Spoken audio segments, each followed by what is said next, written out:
Magandang araw mga ka-Best Buys. Meron tayong ngayong PK4200 fully automatic unit only and PK160A inverter welding generator. Paglabanin natin yung dalawang Philking generators natin. So, head-to-head comparison natin sila para sa welding capability. Testingin natin yung capacity ng ating PK4200 at PK160A. Ano pa bang hinihintay natin? Ang dami naman na tayong alam niya sa mga units na yan. Paglabanin na kaagad natin mga ka-Best Buys. For 2, gagamit tayo syempre ng portable na welding generator. 4,200 watts maximum power. Rated power 3,800. Ito naman yung ating PK160A inverter welding generator. Meron siyang direct DC 160 amperes welding at 1,000 watts AC inverter output. So yung generators na ito mga ka-Best Buys ay ipapadala natin kay Sir Leonides Cajeles dyan sa Agusan del Norte. At ito namang unit na ito ay ipapadala natin kay Sir Cyrus Inocencio dyan sa Camarines Sur, Region 5.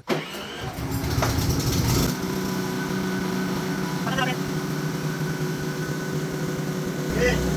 1, 2, 3.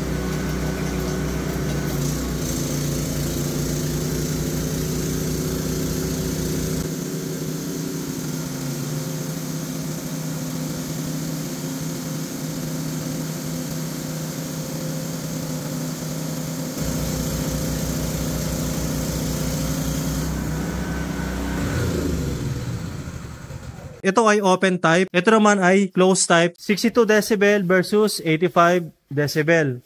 May gulong, walang gulong, 28 kilos, 49 kilos. May welding capability, 4,200 watts ang maximum power sa ating AC. At ito naman ay 1,200 ang maximum power sa kanyang AC. May built-in welding capability.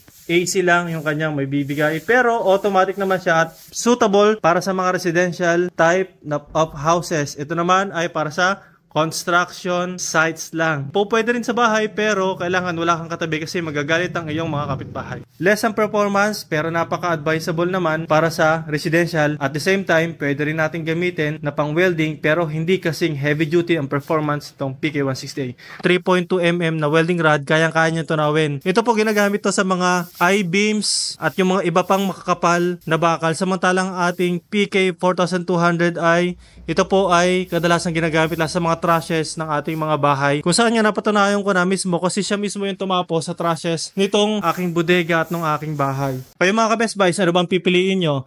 Yung pwedeng gamitin sa residential at pwedeng pang welding or itong PK160 na pang business, pang construction at pang heavy duty works. So yun ang mga ka-Best Buys. So maraming salamat sa ating mga kliyente ngayon, si Sir Leo dyan sa Agusan del Norte. At ito naman po ay kay Sir Cyrus dyan sa Camarines Sur, Region 5. Maraming salamat mga ka-Best Buys. Mag-ingat po tayo palagi.